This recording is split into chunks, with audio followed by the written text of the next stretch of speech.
Olá pessoal, vamos para a nossa segunda apresentação sobre a biografia de Martinho Lutero, seja essa a parte 2.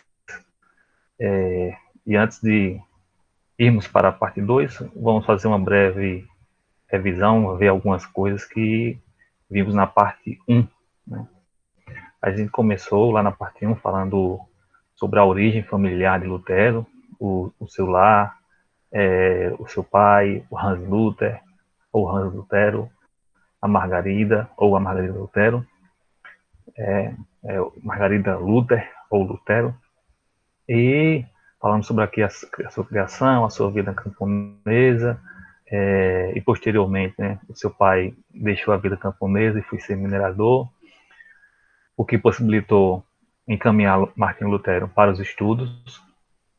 Inicialmente ele cursou Direito, depois cursou Filosofia, depois que abandonou os estudos, a sua carreira, que o seu pai almejava para si, uma carreira jurídica, passa, né, a ter uma vida de monge no monastério. Né?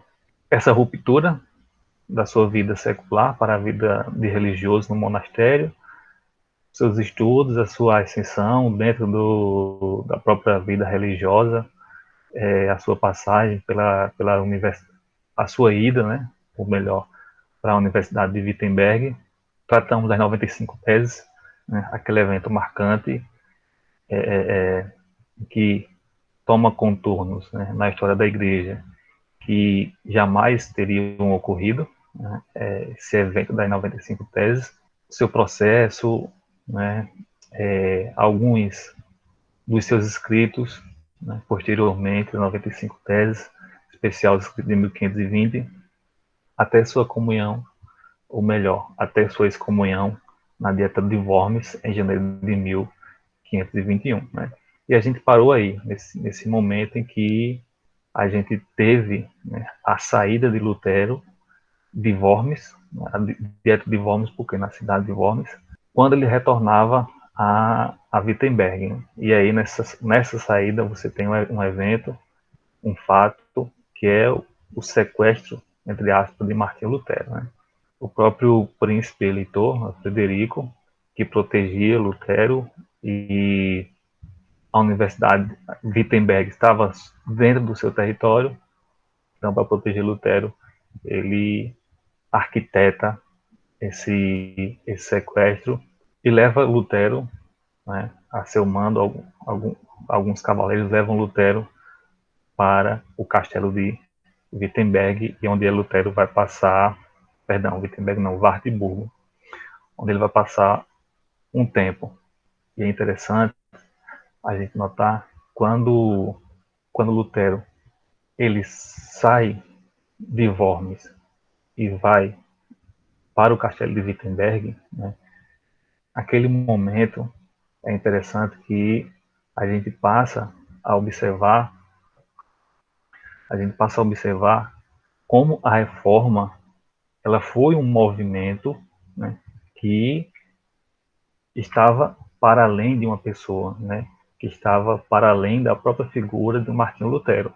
Ele é o expoente, mas se não fosse a ação de outros sujeitos, outros indivíduos envolvidos naquilo ali que viemos a chamar, veio-se a denominar de reforma, e posteriormente reforma protestante, a ação de outros homens, né, foi importante para que ela tomasse corpo. Né, porque se tivéssemos apenas o Lutero preso ou exilado em um castelo, mas sem pessoas que fomentassem aquelas mudanças que começam a ocorrer em Wittenberg, não seria viável. Né? Teríamos apenas um monge recluso em Wartburgo e as coisas, as circunstâncias teriam retornado ao normal em Wittenberg ou em território alemão.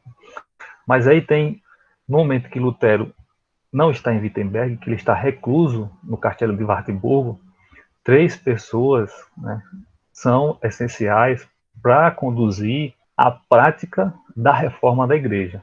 Né?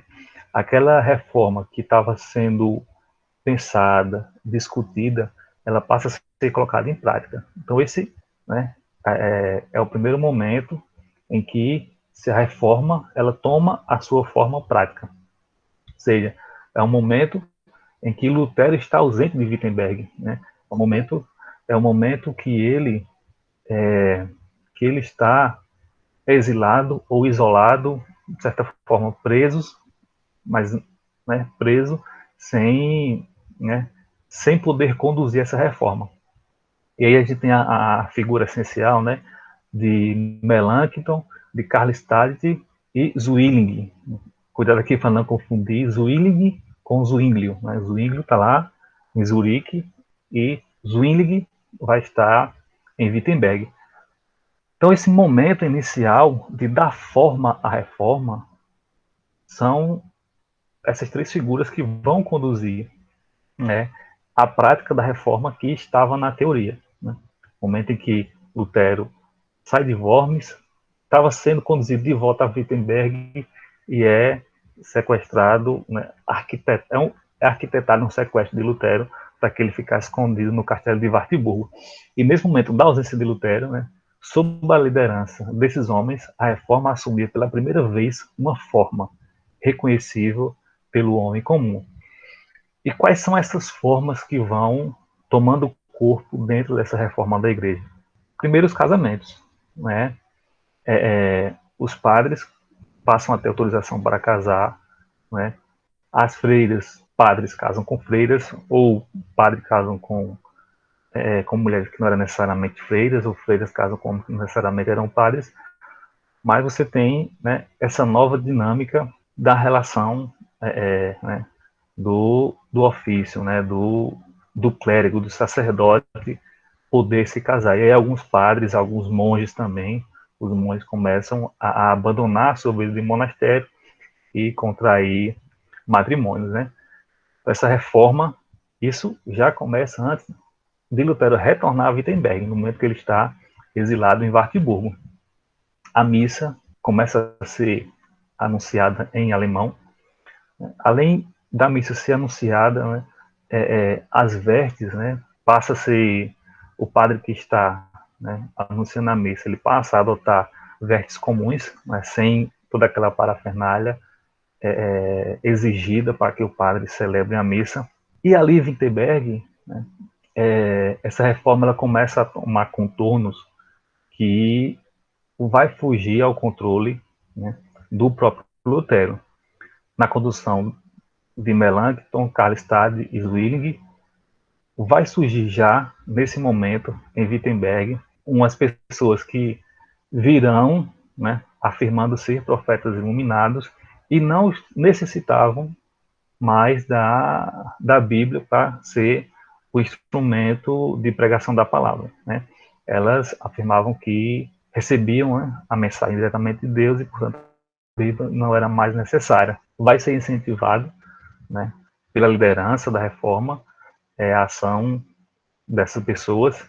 Inclusive também vai ser incentivado a iconoclastia, quer dizer, a quebra das imagens, né, a depredação dos templos.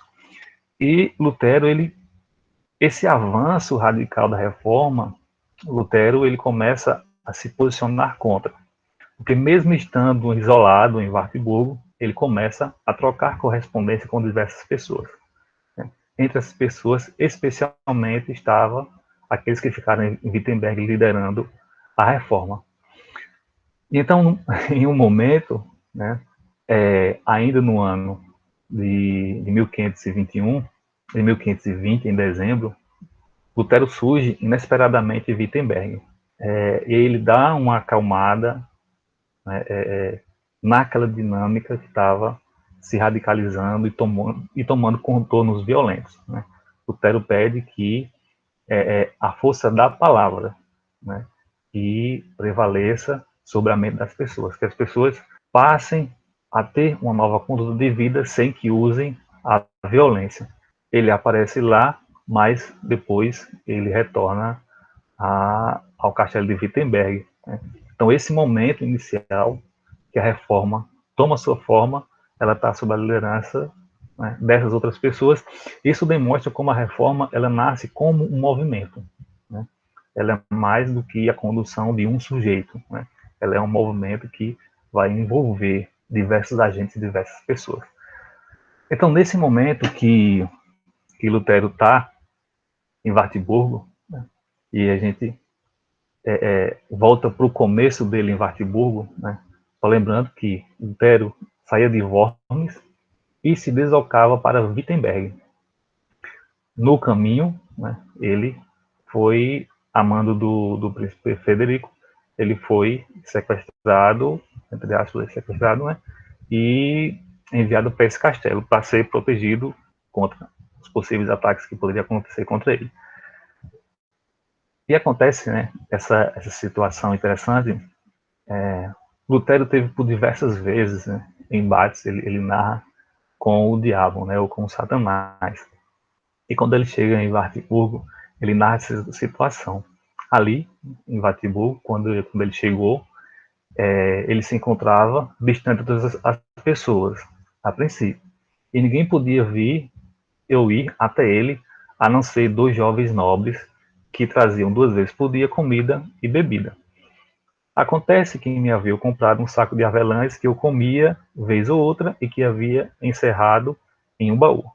Quando à noite fui dormir, despi-me na sala, apaguei a luz e fui para o quarto, deitando-me na cama. Aí as avelãs saíram do baú, foram jogadas contra os barrotes, com força, fazendo barulho na minha cama. Não me incomodei. Agora imagine a situação, é você tá à noite, na escuridão, no quarto, ou num pequeno cômodo de um castelo, né, isolado, e aí as avelãs começam a voar em direção a você. Mas ele não se incomoda, né? Lembrando que ele teve uma vida de monge, então viver assim dessa forma isolado, em quarto isolado, em um ambiente isolado, totalmente recluso, não era uma circunstância atípica para Lutero. Quando ele adormeceu, começou a barulheira na escada, como se alguém jogasse uma centena de barris de escada abaixo. Sabendo eu que a escada estava acorrentada a ferro para que ninguém pudesse subir, e muitos barris continuaram a cair. E Lutero estava isolado de tal forma que ele ficava um quarto que tinha escada, então ele fechava ou levantava, ou melhor, levantava a escada para que as pessoas não tivessem acesso onde ele estava. Então ele levantou, olhou a escada e quis ver o que havia. E a escada estava trancada. Aí falei: se és tu, que sejas. Invoquei o Senhor Cristo e deitei-me novamente na cama. Né? Então esse, né, era a figura de Lutero, né? Um indivíduo habituado a estar em constante conflito, né, com o diabo, com Satanás ou com, né, os poderes sobrenaturais, a qual ele tinha diversas circunstâncias que o envolvia, né, e não foi diferente em Wartburgo. Mas esse isolamento inicial, ele vai ser gradualmente rompido. Em Wartburgo, né, que é esse castelo que Lutero ficou isolado, ele não passou a se identificar como Lutero. Né? Ele estava escondido, então precisava ter outra identidade. E aí ele se apresentou como o Cavaleiro Jorge, e as suas correspondências ele colocava títulos como na Ilha de Patmos, ou no deserto, por exemplo, né? Do lugar em que ele estava. Né? Então esse período de isolamento dele seria, né, como se estivesse no deserto ou fosse a sua ilha de Patmos. E para configurar por completo a sua figura de cavaleiro, né, e disfarçar as suas características, né, clericais, ele deixa a barba e o cabelo crescer. Né? E quando a barba e esse cabelo crescem, que ele passa a se aventurar, vamos dizer assim, fora do castelo. O comandante do Wartburgo tinha que evitar que o refúgio do professor de Wittenberg se tornasse conhecido. E isso não era fácil. Fácil não era Lutero. Saiu do Wartburgo e dirigiu-se a Eisenach. Eisenach foi o local onde Lutero teve os seus primeiros estudos. A cidade que ficava ao pé do morro. emprestou o livro dos franciscanos e via recebendo cartas e enviava manuscritos a Wittenberg. Além de correspondência, ele enviava textos tratados, né, sobre diversas coisas que estavam acontecendo, né, e se desenrolando na dinâmica da reforma, né? E entre elas, né, era o pedido de moderação da reforma, né, de que não fosse usado da violência. Para tentar entreter um pouco o Lutero, né, o príncipe levou ele para algumas caçadas, né, levava, mas não deu muito certo, o Lutero não tinha muita habilidade na caça, né? Aí ele não queria mais se envolver na caça, né? Chega-se a narrar que na caça um coelho, o coelho, né, pula em cima dele e ele acaba não reagindo, né, em executar, vamos dizer assim, aquele animal, né? Então ele não tinha muitas habilidades para caça. Entre suas cartas e os seus vários escritos, né, um escrito que vai ter bastante interesse, influência, né, e vai se desdobrar aí devido à sua importância, vai ser a tradução da Bíblia para o alemão. Não que não existisse tradução da Bíblia, né? Só que o que vai diferir é que Lutero ele vai traduzir diretamente do grego, né? A questão do coelho é que pulou em cima dele e ele não matou o coelho, né? Porque eles estavam numa caça, né? Então caça você vai caçar animal, né? Mas ele não ficou muito familiarizado com a caça, né? E fez até exegese bíblica acerca da caça, né? Comparou o coelho com o diabo, né? Que fica pulando em cima dele, atacando ele, né? Mas aí não deu certo não, esse negócio de caça, né? Pro Cavaleiro Jorge ou na sua ilha de Patmos, lá no castelo de Wartburgo. E é interessante frisar o seguinte ponto, né? Essa tradução da Bíblia, por vezes, é criticada porque ela foi traduzida muito rapidamente, né? E aí é preciso considerar, né, que Lutero, né, estava na sua quarentena, vamos dizer assim, lá no século XVI, sua quarentena forçado a estar isolado. Ele tinha problema de insônia, ele tinha dificuldade para dormir, então ele dormia pouquíssimo, e ele realmente escrevia muito, né? Porém, não foi apenas traduzir e enviar para publicação, né? Essa Bíblia foi só o Novo Testamento, a princípio, foi só o Novo Testamento. E quando ele retorna a Wittenberg, ela passa por uma revisão, né, por Melanchthon. E possivelmente, né, outras pessoas que estavam ali com Lutero tiveram contato para ajudar ele até ela ser publicada, ser impressa, né? Então não foi um trabalho de traduzir e está aqui e pronto, né? Você tem uma revisão quando ele sai de Wartburg, ele está em Wittenberg, né? Há quem o ajude, né, a traduzir somente o Novo Testamento. A Bíblia completa, ela vai sair somente em 1534. Né? E aí, essa Bíblia completa, ela é praticamente um trabalho em equipe. Né? São várias pessoas, né, que vão auxiliar Lutero. Né? Lutero tinha mais habilidade no grego, e no caso do hebraico, do Antigo Testamento, a sua habilidade era pouquíssima. Né? Então, terão outras pessoas, né, que vão formar uma equipe e aí vão traduzir a Bíblia como um todo. Nesse interstício, ele vai publicar alguns trechos, vão ser impressos e divulgados alguns trechos, né? Mas a Bíblia completa mesmo, revisada por outras pessoas, ou seja, por um trabalho em equipe, vai ser publicada em 1534. Então, é uma tradução confiável para o que Lutero dispunha à época dos melhores textos, né? Era uma tradução que era confiável, né? Apesar de que Ele usou a tradução de Erasmo de Roterdã, né? Lembrando aí de Erasmo de Roterdã, ele vai traduzir a Bíblia grega, e ele vai utilizar, né, essa versão de Erasmo de Roterdã. E essa versão de Erasmo de Roterdã vai ter aí posteriormente as suas críticas, mas devido, né, à dinâmica histórica que acontece depois, né, vem outros achados, né, de textos antigos da Bíblia que vão ser comparados, aí vem uma crítica bíblica posterior, né, mas no seu tempo, para o século XVI, para o que eles tinham disponíveis, para o que eles tinham disponível para traduzir, né, eles fizeram uso dos melhores textos que eles tinham, né, ali em Wartburg, só o Novo Testamento, e depois a Bíblia completa, que sai em 1534. Né? E em março de 1522,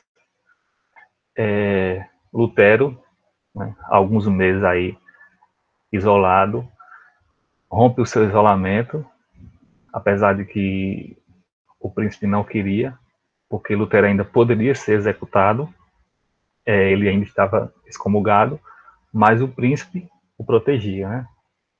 Mas o próprio príncipe também corria o risco de ser excomungado.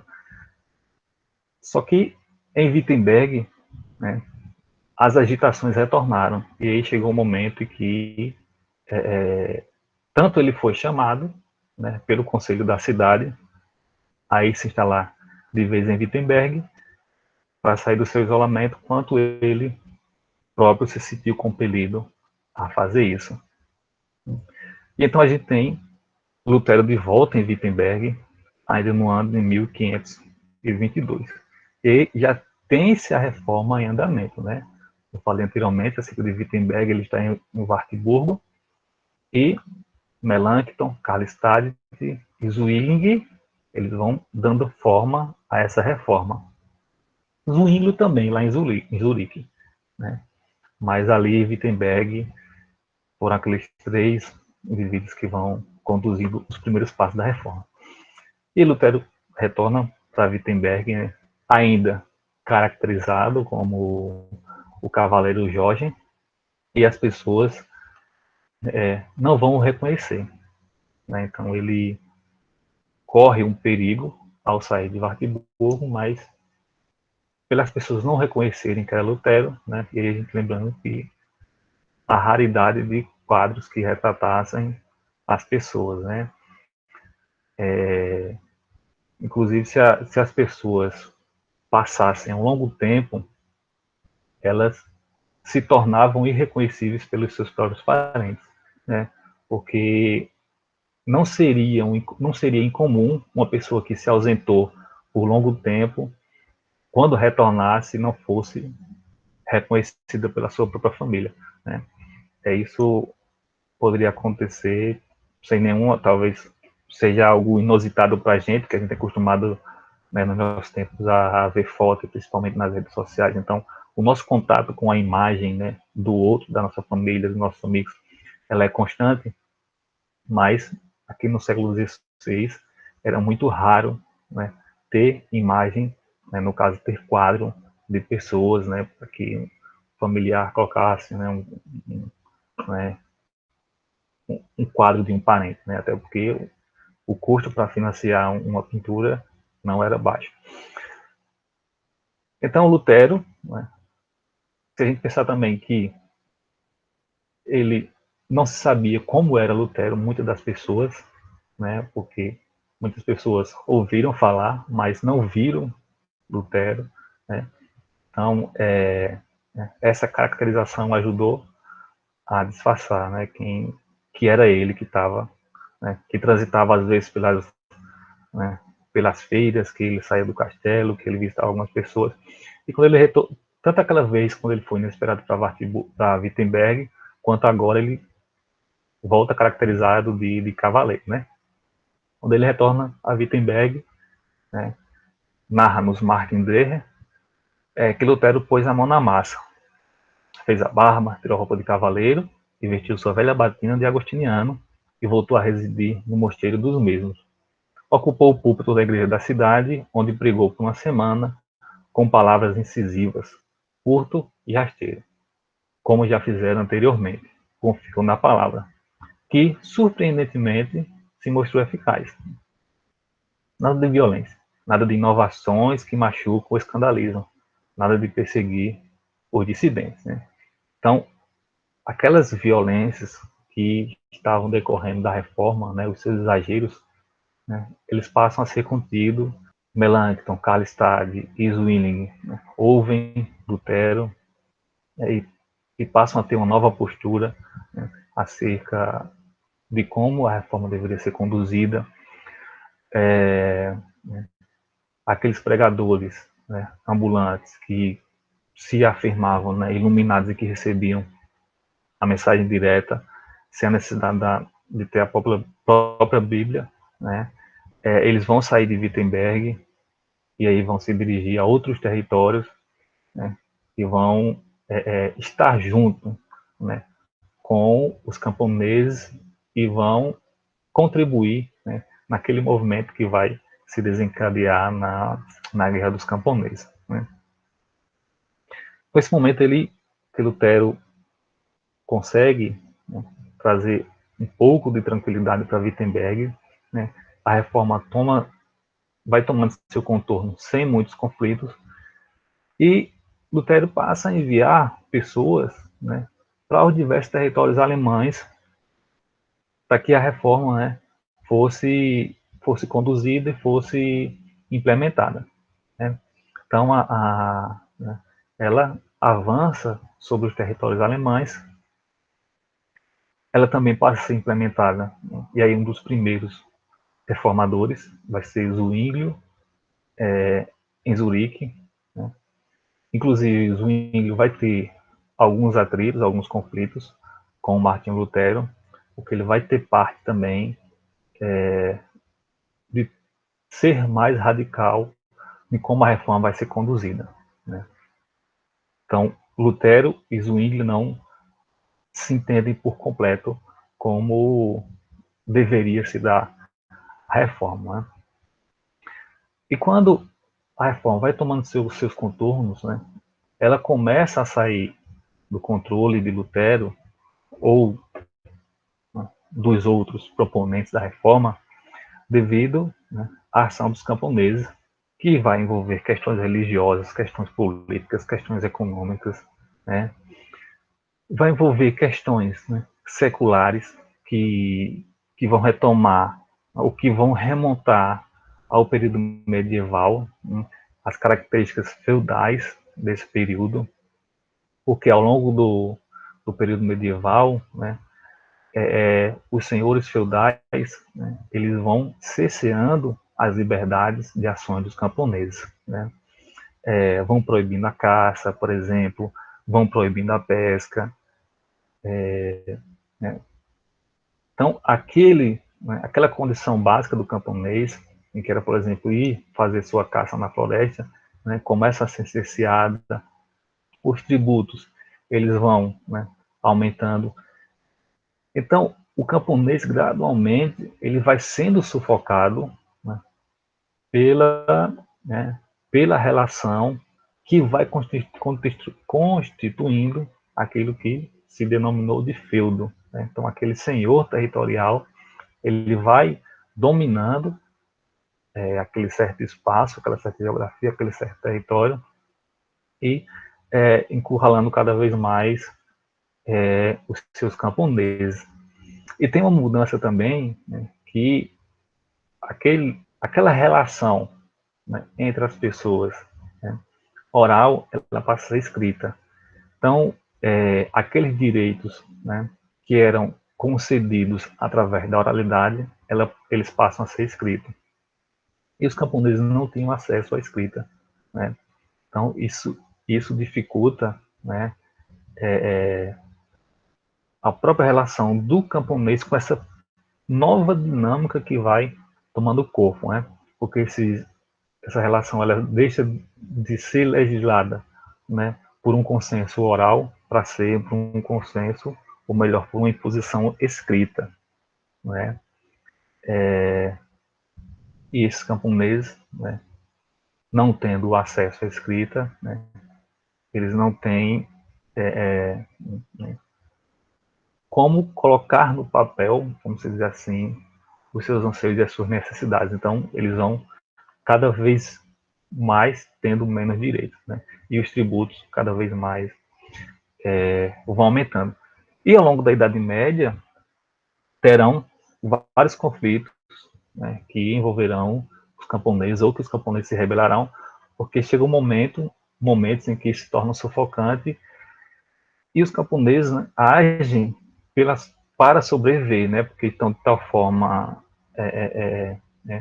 sendo pressionados por essa dinâmica que passam a agir, né, pela violência, né, como sendo o último ato a recorrer, né. Então, as guerras camponesas que vão acontecer não é um evento novo ou inesperado, não é um movimento que acontece no século XVI que não tinha acontecido, né? Ele já era conhecido, né, das pessoas, já era conhecido tanto de Martinho Lutero, os outros líderes da Reforma, quanto os príncipes do imperador, né, os clérigos, então já conheciam a ação, né, dos camponeses quando não tinham mais como recorrer, né. No final dessas guerras camponesas que vão acontecer, aí pegando esse período, né, que vai envolver Martinho Lutero, que é 1524 a 1525, vai ser praticamente um massacre desses camponeses. Em 1524, né, eles vão ganhando, né, batalhas, vão avançando sobre territórios, né, à medida que eles avançam, né, eles vão agindo, né, de forma violenta, e o cenário aparecia, né, que os camponeses iriam tomar praticamente aí toda a Alemanha, e isso assusta, né, os príncipes, porque estavam perdendo o seu território. E entre as suas lideranças, uma das lideranças destacadas, né, que se destaca aí, é Thomas Muntzer. Ele é interessante, né, que ele já tinha ido a Wittenberg, ele conhecia Martinho Lutero, né, porém eles não vão entrar em consenso acerca de como deveria ocorrer a reforma, e aí Thomas Muntzer passa a atacar com frequência, né, Martinho Lutero, né? Thomas Muntzer queria uma reforma mais radical e Martinho Lutero ele preferia, né, a conciliação, a paz, né, e que a palavra ela fizesse efeito e não a violência. No ano de 1525, né, é incrível como em meio aos conflitos da reforma protestante ou, né, da diferença ou da distinção entre reformados e católicos, a guerra dos camponeses vai mobilizar tanto os reformados, e aqui nesse momento eu estou evitando o termo protestante, porque protestante somente a partir de 1529, né, que a gente não vai chegar, né, nessa apresentação de hoje, na próxima apresentação. Então, os reformados, né, eles vão se juntar com os católicos ou os católicos com os reformados para poder combater os camponeses, né. Os príncipes, né, portanto, aqueles que eram reformados, aqueles que permaneceram católicos, né, se unem aí em um movimento para derrotar os camponeses. E, então, aquelas vitórias, né, que os camponeses estavam tendo, né, sobre os territórios e que avançavam sobre a Alemanha daquele período, passam, né, a ter bastante derrotas e essas mortes, né, calcula-se que chegaram aos milhares, entre 5.000 e 8.000 mortes. E qual foi a postura de Lutero, né? Lutero, inicialmente, ele preferiu, né, o diálogo e a conciliação, né? Ele chamou Thomas Muntzer para um debate em Wittenberg, para ser discutido acerca da reforma, né? Porém, Thomas Mann negou a, a comparecer, né, esse debate. Então, Lutero ele passa, né, chega um determinado momento em que ele passa, né, a atacar os camponeses. A publicação de Lutero, né, que é mais enfática, né, em ter uma ação, né, em que literalmente se extermine os camponeses, né, vai ser publicado depois que Thomas More foi executado. Né. Então, quando Lutero ele publica, né, legitimando a ação dos, dos príncipes contra os camponeses, né, que eles poderiam ser executados, porque essa era a vontade de Deus, segundo assim narrou Lutero, quando ele, né, já legitima esse conflito, essa ação, né, os príncipes, os cavaleiros, né, eles já tinham executado os camponeses. Né. Então, a posição do Lutero, né, ela primeiro foi uma tentativa de conciliação, né, e de paz, só que depois ele teve uma postura, né, de que os camponeses poderiam ser executados pelos príncipes devido à desordem, aos conflitos que os camponeses estavam causando. Né. Aqui tem uma imagem, né, retratando um dos poucos textos publicados pelos camponeses, né, que devido, né, não serem letrados, né, não saberem ler e escrever, eles sempre necessitavam de alguém que escrevesse para eles, ou o que se tem é o que se escreveu sobre os camponeses, né? Não é exatamente aquilo que os camponeses escreveram de si. Né? E esse é um dos poucos documentos que são os 12 artigos que eles escreveram ali no período de guerra, né? Que estava ocorrendo os conflitos. Né? Essa situação deixou Lutero, né, com uma perda de credibilidade. Né? Segundo nos narra Martin Derry, há historiadores que veem no casamento de Lutero seu último grande ato de protesto. Outros veem no casamento um ato de resignação. Quem lhe escrevia informava que sua popularidade estava em queda. Né? Por quê? Né? Devido ao que aconteceu com os camponeses. Além de criticar os camponeses, Lutero também teceu críticas acerca dos príncipes, como eles estavam conduzindo. Né? Apesar dele ter afirmado que os príncipes poderiam, né, esmagar os camponeses literalmente, ele também criticou a forma com que os príncipes conduziam, né, os seus territórios. Né? Então ele ficou negativo por um lado e negativo por outro, porque os príncipes não se agradaram, né, das suas palavras críticas em relação aos príncipes. E alguns, então, afirmam, né, que o casamento de Lutero, né, é uma espécie, né, de tentativa, né, de retomar a sua credibilidade, né, ou a sua popularidade, literalmente. E aí ele vai se casar, né, ainda no ano de 1525, né, lembrando que a Guerra Camponesa, né, foi 1524 e 1525. Né. Então, em meio a esse período, né, conturbado, ele se casa com aquela que vem a ser conhecida como a Senhora Lutero, que era a Catarina Vambora. Só que Catarina Vambora, ela não chegou em 1525 em Wittenberg, né? Ela chegou em 1523. Né? Catarina Vambora era uma freira, né? E ela, junto com outras freiras, vão fugir de um convento. E essa fuga, né, foi auxiliada ou arquitetada também por Lutero. Né? Ele soube essa notícia de que tinha umas freiras que queriam refúgio, né, que queriam sair do convento, e então ele conseguiu com que uma pessoa, né, que tinha acesso ao convento tirasse as freiras escondidas e levassem até Wittenberg. Algumas retornaram para casa, mas a maioria não. Né? A maioria era rejeitada pela família, né? Que provavelmente não se sabe, poderia ser o caso de Catarina Vambora.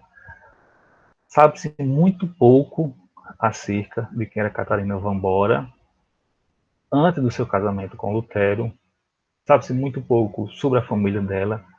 Sabe-se muito pouco sobre a sua vida no mosteiro, né? Então, muito do que se fala sobre ela parte, né, de suposições acerca da vida no mosteiro, num convento, por exemplo, né? Há uma dificuldade de escrever sobre a vida de Catarina devido a não ter escritos sobre ela, né? E muito do que escreveu foi em decorrência dela ser esposa de Lutero. Então, se escrevia sobre Lutero e, consequentemente, se escrevia sobre Catarina.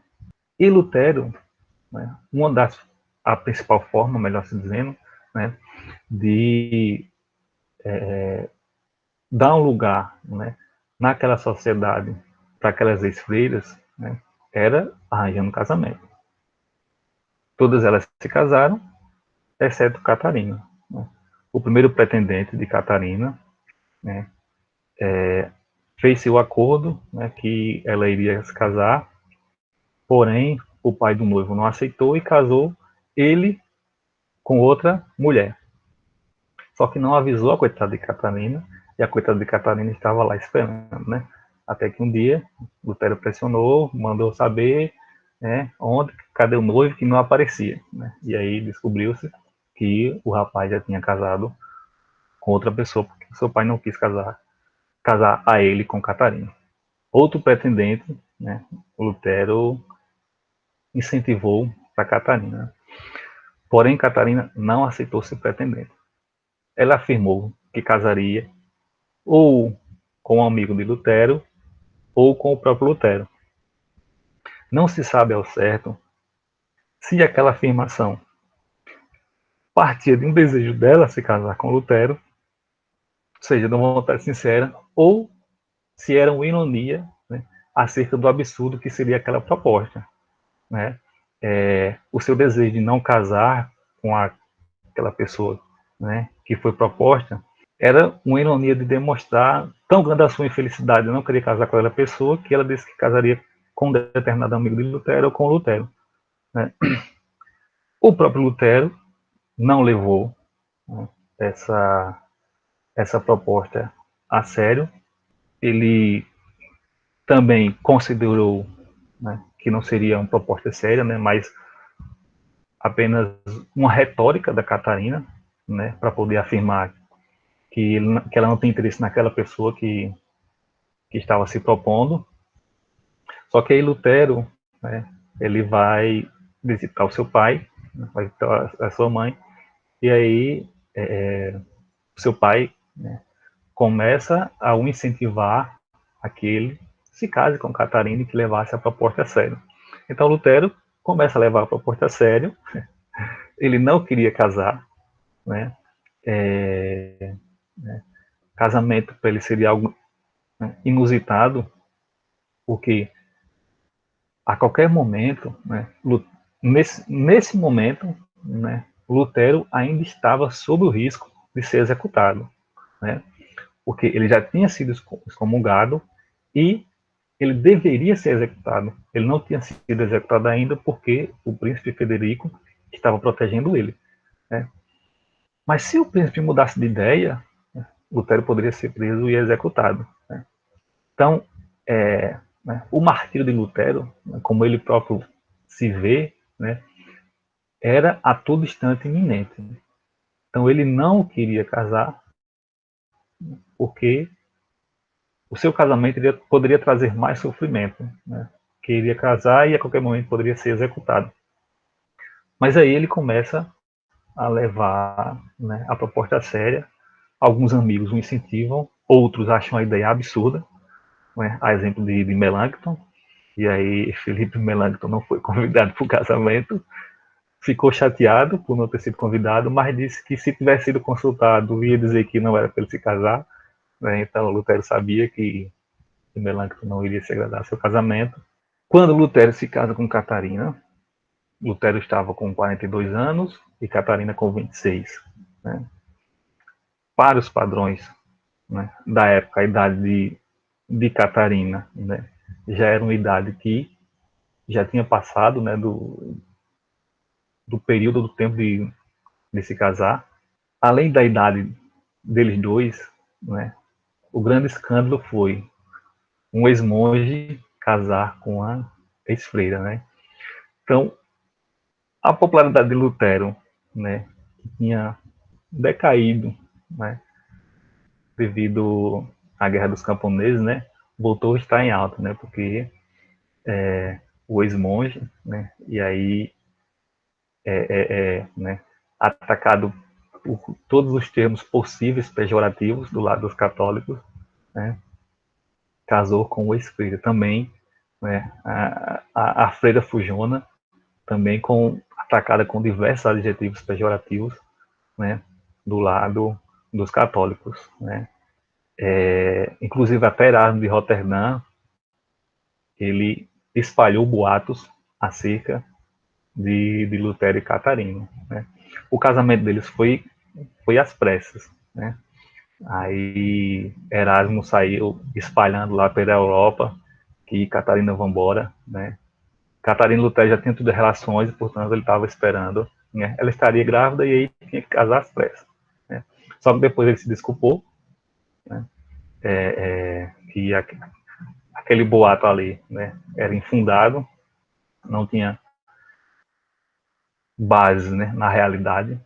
E aí, posteriormente, Erasmo vai pedir desculpa, né, devido a esse boato que ele vai espalhar na Europa. A cerimônia, né, de casamento vai ser uma cerimônia simples, né, até porque, né, uma ex-freira e um ex-monge não tem muitas condições, né? Dizem que Lutero só tinha livros, roupas e o seu e a sua taça ou a caneca de tomar cerveja, né? Esses eram os bens de Lutero quando se casou, né? Não tinham bens, né? E aí o que ele faz? Ele escreve, né, para vários amigos, os convidando para que eles tragam, né, algumas coisas para poder fazer uma festa e comemorar o seu casamento. E dias depois do casamento, né, é feita uma festa em que as pessoas, né, seus amigos que têm mais condições, né, vão levar caça, né, levar comida, levar bebida, para que possa ter a festa, né, de casamento. E aí se constitui a família Lutero. Ao todo, eles vão ter 6 filhos, né? Só que o que vai acontecer? Eles vão morar no mosteiro de Wittenberg, né? O príncipe vai doar o mosteiro para Martinho Lutero. Eles terão 6 filhos. Só que a irmã de Martinho Lutero, ela faleceu e deixou 11 filhos. Aí, Martinho Lutero, ou melhor, Catarina van Bora, vai também cuidar, né, dos seus sobrinhos, né, que eram os sobrinhos de Lutero, né? Então, fica-se em tese, né, quase 20 filhos, né, entre ali né, os seus filhos biológicos e aqui aqueles que posteriormente vieram, né, a ser cuidados, né, pelo casal Lutero, em especial, principalmente aí por Catarina van Bora.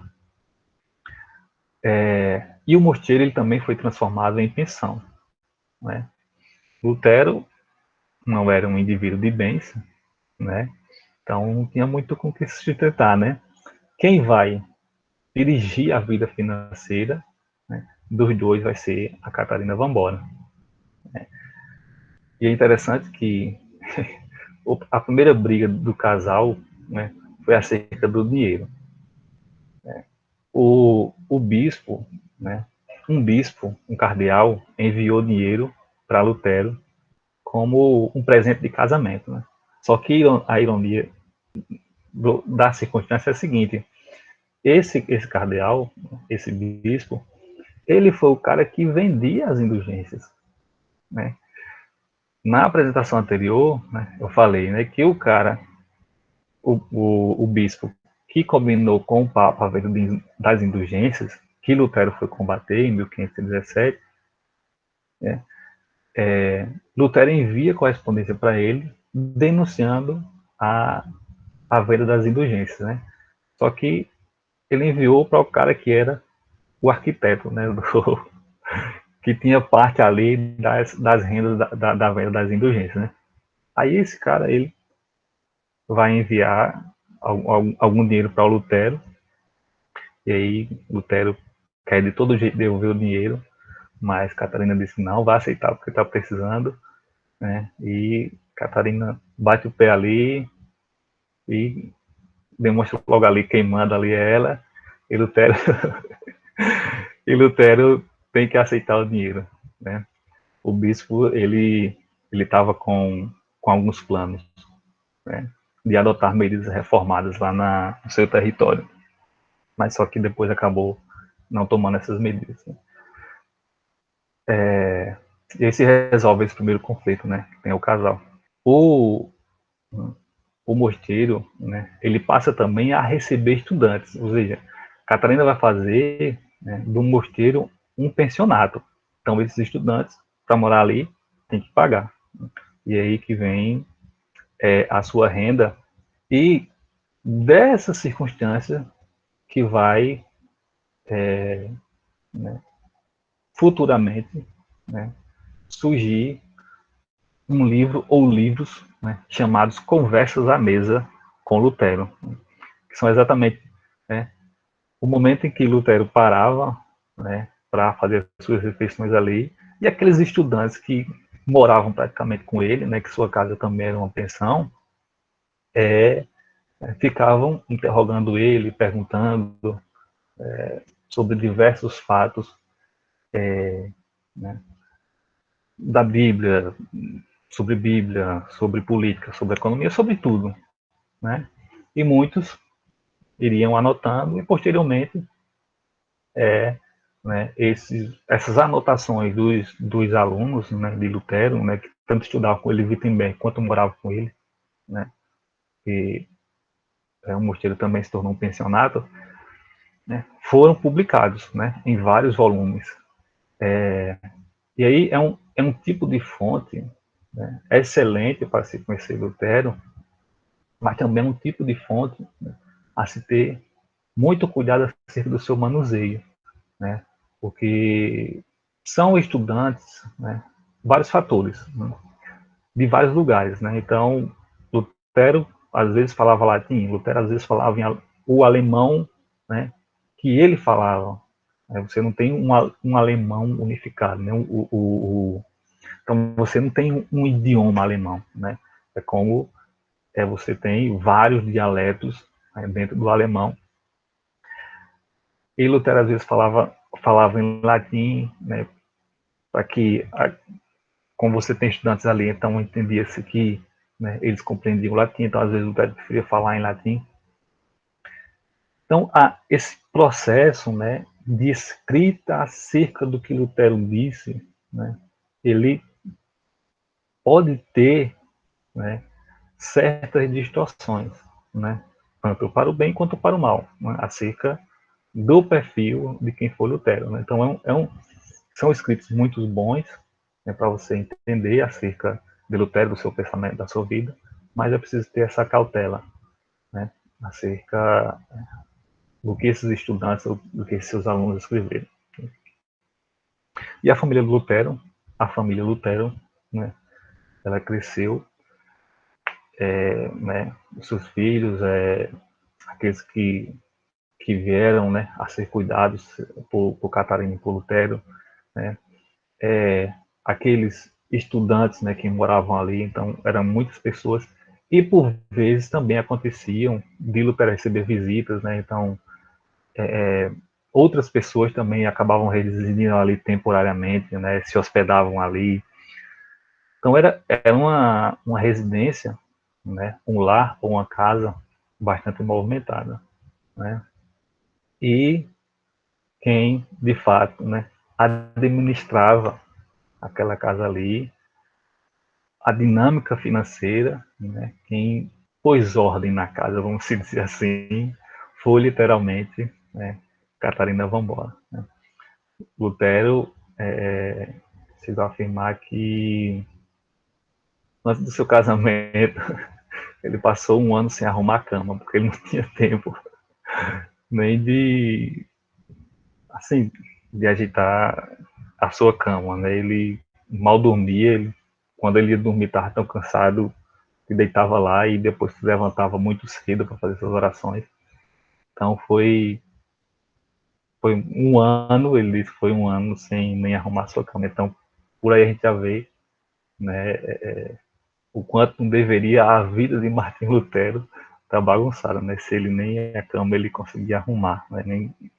Nem tempo ele tinha, né, de fazer isso. E a sua vida financeira nem se fala, né? Porque dinheiro ele não tem, então ele dependia muito das pessoas e a Catarina ela passa a administrar, né, esse pensionato, e começa a entrar uma renda, né,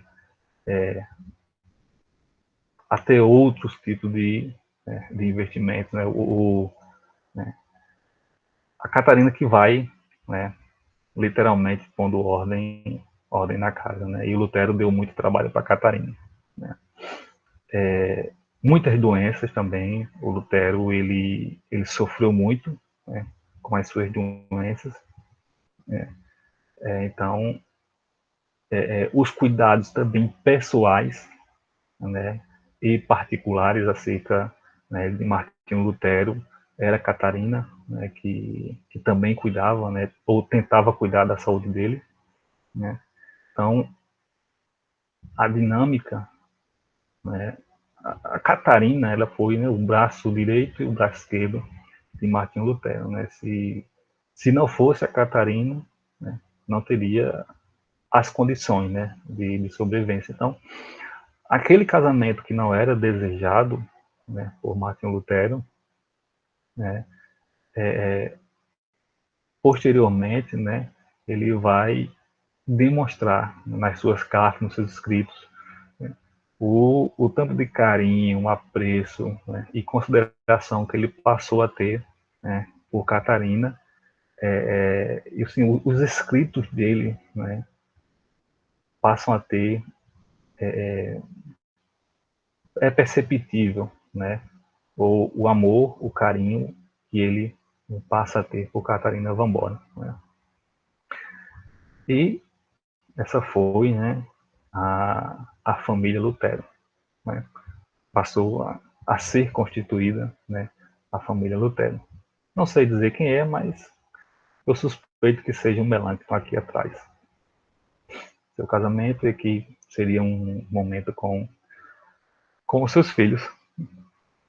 E aqui nós vamos caminhar para o encerramento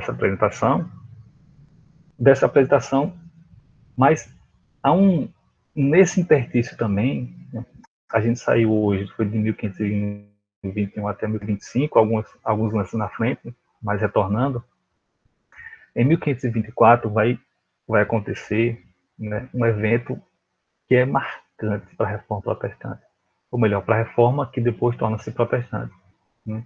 Querasmo de Roterdã, né, aí como representante do Renascimento, ele vai escrever um livro chamado Do Livre-Arbítrio, né? E Martinho Lutero vai responder em 1525, veja, o mesmo ano, né?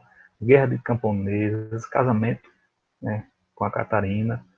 Então, são muitos eventos acontecendo concomitantemente.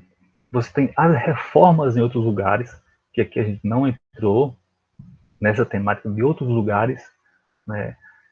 Na Suíça, por exemplo, né, ela está acontecendo lá, Zwingli está colocando a reforma lá, está tomando várias dinâmicas em vários lugares.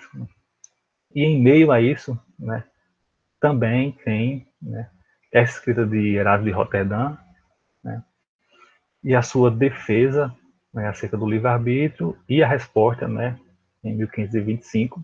Demorou um pouco, Martinho Lutero diz, até peço desculpa, né, pela demora. E aí ou melhor, evento não, né, é um escrito, né, que muitos, tanto teólogos quanto historiadores, né, eles colocam muita importância nesse escrito. Então, eu vou deixar para a próxima apresentação, né, parte dela, né, eu vou tratar sobre a relação, né, entre o Erasmo de Roterdã, Martinho Lutero, e para a gente fazer uma análise acerca, né, desse embate, né, entre Lutero e Erasmo e esses dois escritos, né? E aí alguns afirmam, né, ser um tratado da Reforma Protestante, né? Esse escrito Lutero, e o próprio Lutero considera um dos seus melhores escritos, né? O De Serva Arbitrio. Então a gente vai, né, dar uma analisada na próxima apresentação nesse escrito, mais alguns eventos, até a gente chegar em 1529, quando a Reforma ela se torna protestante. E a gente tem a Reforma Protestante, né? O momento mais consolidado, né? Até 1529, Lutero estava na iminência de ser preso e ser executado, né? Mas né, vai tomando forma o movimento da Reforma e em 1529, né, em decorrência de uma situação também política, a Reforma ela se torna protestante, né? E a gente vai caminhar desse embate aí, que envolve toda essa dinâmica que a gente tratou hoje, né? Refletir um pouco sobre ele, avançar até aí, quem sabe, 1529, né? Acerca de Lutero e o que está acontecendo com a Reforma. E aqui uma citação, um trecho, né, do que Lutero escreve respondendo a Erasmo de Roterdã. Suas afirmativas são de tal modo contrárias umas às outras que não há qualquer possibilidade delas permanecerem coisas, né? Está aí a afirmativa Martin Lutero, que a gente vai trabalhar um pouco na nossa próxima apresentação. Biografia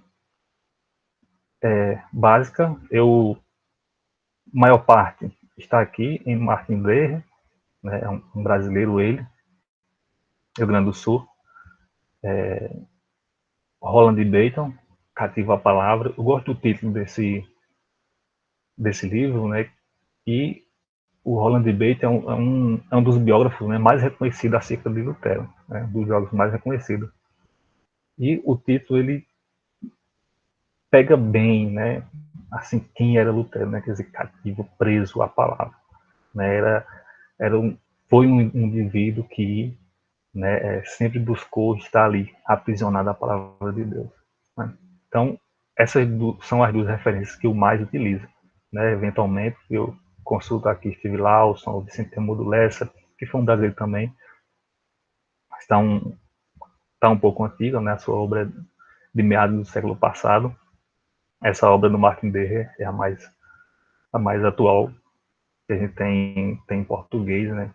Que foi pensado para comemorar os 500 anos da Reforma. E na próxima apresentação a gente trata da continuidade, né? Caminhando acerca da biografia do Lutero com algumas dinâmicas da Reforma Protestante.